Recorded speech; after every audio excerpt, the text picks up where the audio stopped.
Hai, masih bersama saya, Mr. Z bicara. Tentu saja bicara tentang kebenaran berdasarkan fakta, data, dan realita.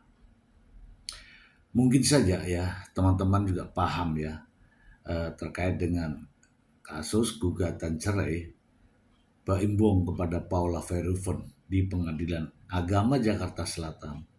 Makin kesini makin heboh saja ya. Mengapa demikian? Ingat teman-teman, tudingan perselingkuhan awal mulanya adalah itu yang dituduhkan kepada Paula Verhoeven dengan bukti-bukti yang selalu berubah-ubah. Kemudian saksi pun demikian, ditambah-tambah.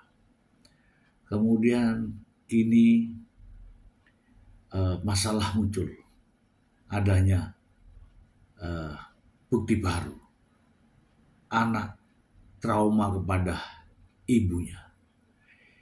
Ya, kalau saya berpendapat ini semacam siasat, namun tidak bisa mensiasati.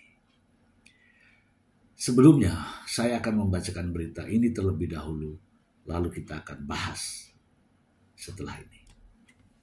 Dari Vivaco ID. Dituduh bikin trauma Keanu dan Kenzo, Paula Verhoeven. Kalau Baim cinta anak harusnya titik-titik. Wah, ini kita bacakan aja untuk Anda ya. Jakarta, proses perceraian antara Baim Bong dan Paula Verhoeven terus bergulir di Pengadilan Agama Jakarta Selatan. Salah satu poin penting dalam persidangan ini adalah perebutan hak asuh atas kedua putra mereka, Keanu dan Kenzo. Dalam sidang terbaru, Baim Bong melalui kuasa hukumnya Fahmi Bahmid menghadirkan bukti baru berupa video yang diklaim menunjukkan adanya trauma pada Keanu dan Kenzo terhadap ibunya. Meskipun pihak Baim enggan menjelaskan secara detail isi video tersebut, namun Fahmi menegaskan bahwa video ini menjadi alasan kuat bagi kliennya untuk mengajukan tuntutan hak asuh penuh. Aduh, apa ini ya? Bentuk videonya tidak perlu saya sampaikan, namun video tersebut secara jelas membuktikan adanya trauma pada anak-anak terhadap ibunya. Catat ini teman-teman, trauma terhadap ibunya.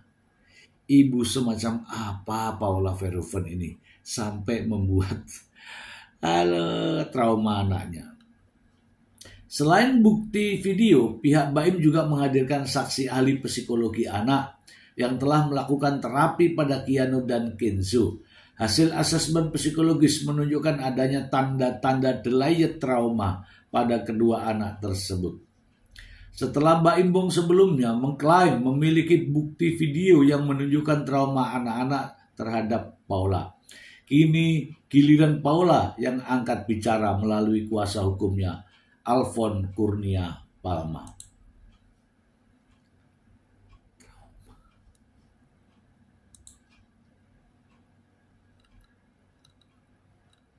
Lanjut ya. Melalui kuasa hukumnya, Paula menegaskan bahwa jika Baim benar-benar sayang atau cinta kepada anak-anaknya, seharusnya ia tidak mengumbar masalah pribadi ke publik.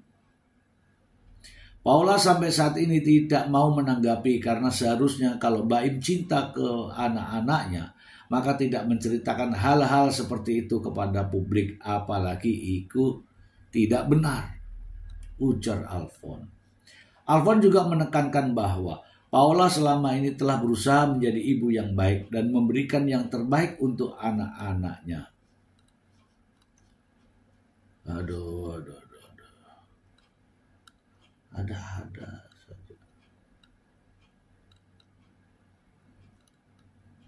Langkah Paula ini demi menjaga psikis anak-anak. Semua masih baik-baik saja, tambahnya. Oke. Kita bahas teman-teman. Saya pikir nih Baim Bong ini juga salah ya menunjuk pengacara gitu ya. bukannya mendamaikan, saya lihat itu. Ingat ya teman-teman ya, pengacara Fahmi Bahmid ini adalah pengacara, kalau nggak salah ya, pengacara pribadi dari Nikita Mirzani.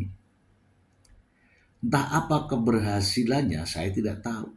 Yang jelas, ya itulah, mungkin teman-teman juga sudah lihat kasus apa yang dihadapi oleh Nikita Mirzani, pasti ada Fahmi Bahmid. Dan perkenalan Fahmi Bahmid dengan Baim Wong ini, yakin ini atas rekomendasi dari Nikita Mirzani. Dan seperti kita ketahui, Nikita Mirzani sekarang ini ya bukan tidak ada masalah ya, namun tetap ya dengan pengacara, dengan orang lain, dengan pihak lain, dengan artis lain, dengan lain, macam-macam. Ya, tapi itu urusan mereka ya. Yang jelas, saya menilai bahwa ada hal yang salah. Kenapa? Seandainya ada seseorang yang memiliki jiwanya itu adalah jiwa pendamai, jiwa yang suka damai, jiwa yang memiliki hati yang damai, masalah ini tidak seperti sekarang ini. Ya, saya mencoba mempelajari jalan pikirannya. Sejak awal ini sudah dihebohkan dengan adanya perselingkuhan. Saya kasih tahu ya, pertama kali mengucapkan kalimat itu sudah ada pagar makan tanaman. Kemudian ada pengkhianatan, ya kan? Kemudian ada istilah terjadi sesuatu. Ada lagi istilah sesuatu yang luar biasa. Kemudian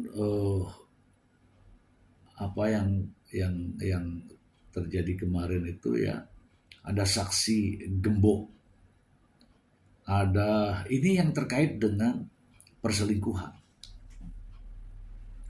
Nah, tudingan perselingkuhan ini dilayangkan, itulah dasarnya Baim Wong menggugat cerai. Sementara proses sidang, Paula Verhoeven menyatakan bahwa narasi perselingkuhan itu tidak ada dan tuduhan itu tidak benar. Oke, sebenarnya ini analisa saya ya, tidak perlu bukti yang begitu banyak, tidak perlu menggebu-gebu, tidak perlu bernafsu. Apabila bukti yang diajukan terkait dengan perselingkuhan itu benar adanya, cukup satu bukti, 2 saksi, cukup. Tidak perlu seperti ini. Secara otomatis kalau Paula Verhoeven terbukti selingkuh, gak usahlah pakai gaya-gaya trauma anak. Anak itu pasti akan jatuh ke Baim Wong. Iya kan? Gak usah yang banyak-banyak. Kalau satu saja tuduhannya itu terbukti, gak usahlah umbar trauma anak lah.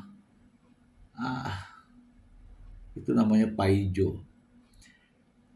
Secara otomatis hakim akan memberikan keputusan bahwa hak asuh anak tidak akan jatuh kepada Paula Verhoeven kalau itu terbukti Paula Verhoeven selingkuh. Yakin itu. Nah, masalahnya di sini teman-teman ya. Ketika menuding istrinya selingkuh, bukti-buktinya nggak ada.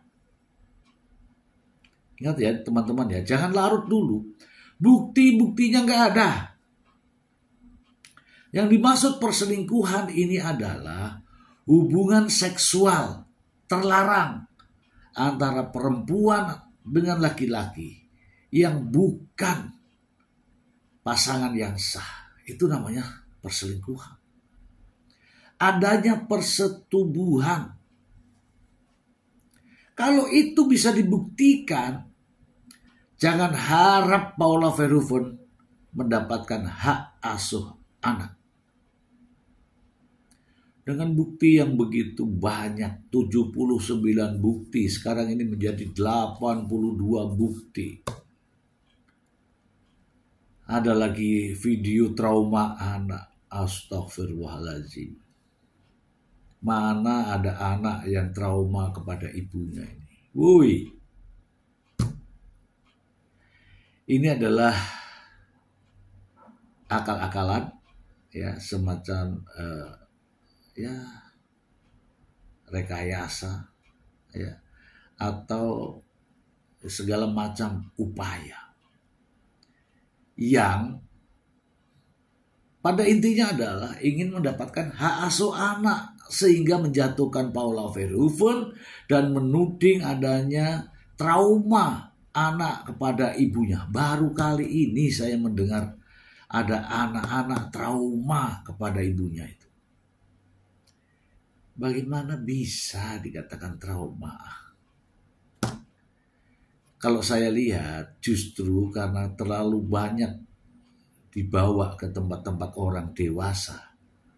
Entah siapa di mana-mana itu. Kan lingkungannya adalah orang-orang dewasa, karyawan dan sebagainya. Makanya kurang gaul terhadap anak dengan sepermainannya. Mungkin itu, ya. Nah, kini ada hal baru lagi, yaitu trauma anak bersama ibunya, terhadap ibunya. Ini ilmu dari mana lagi? Walaupun psikolog, saya yakin itu tidak, saya percaya itu. Mana ada trauma pada ibunya? Emang yang lahirin siapa? Yang nyusuin siapa? Ini persoalan ini, ya. Sesuatu yang dibesar-besarkan, sementara mungkin saja bukan itu. Ya, bukan itu yang diharapkan. Tuduhan pertama adalah yang utama nih, ya. Paula Verhoeven selingkuh. Silahkan dibuktikan. Kalau benar, dengan sendirinya hak asuh anak akan jatuh kepada bapaknya.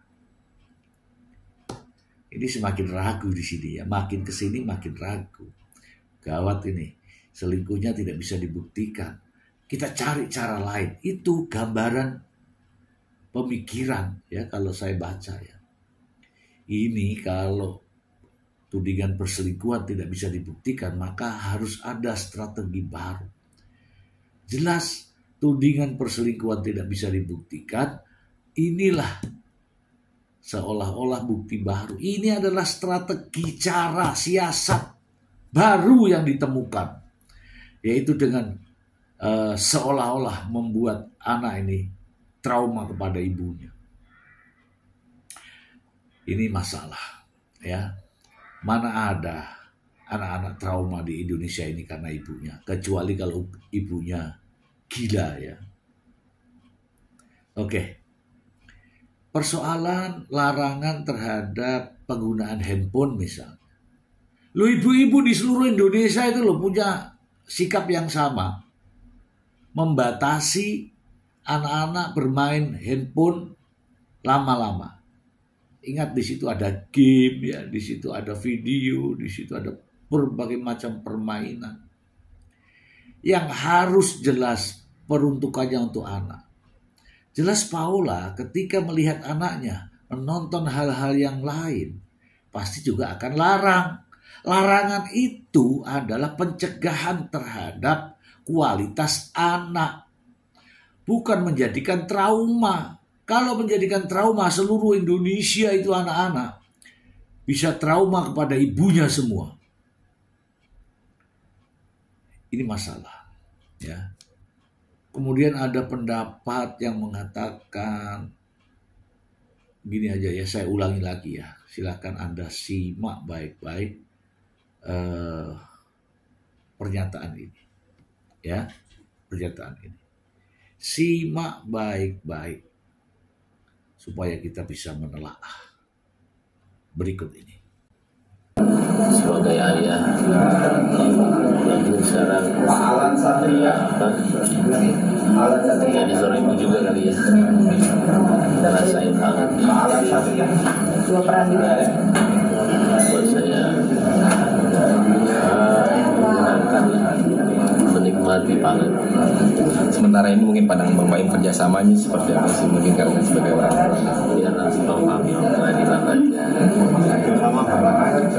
untuk masalah pengasuh anak gini ini biar semuanya. Nomor antrian A1 dengan nomor perkara 4721408.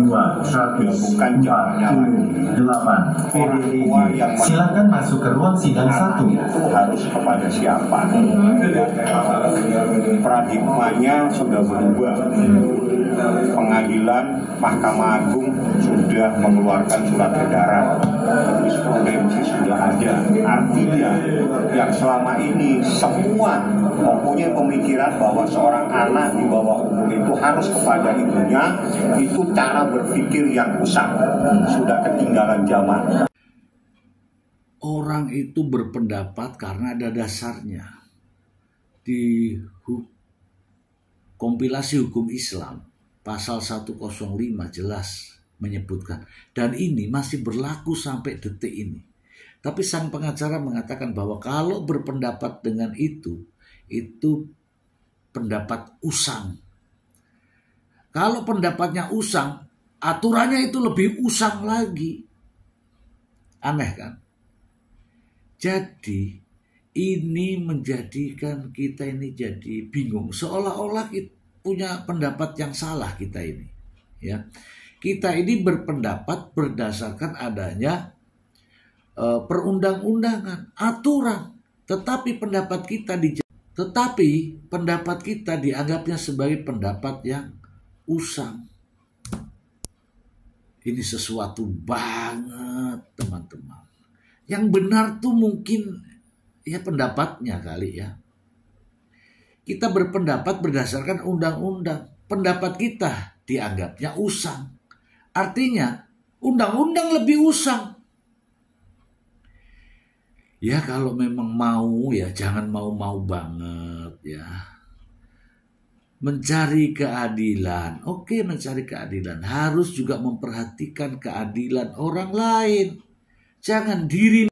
Jadi gitu intinya ya teman-teman ya. Mencari keadilan juga harus memperhatikan keadilan bagi orang lain. Jangan mau menang sendiri. Saya juga berpikir ya, jangan deh, ini Mbak Imbong ini salah pengacara, salah orang, atau terjerumus sehingga pandangan-pandangannya menjadi kontroversial. Ya itu sah-sah saja sih sebenarnya usaha seorang seorang penasehat ya kan. Tetapi juga harus memperhatikan bagaimana hak-hak orang lain. Jangan mau menang sendiri. Begitu ya. Saya sudah bisa membaca arah pemikirannya. Semakin lama ini perkara berjalan, maka akan semakin menumpuk pundi-pundi keuangan. Semoga bermanfaat.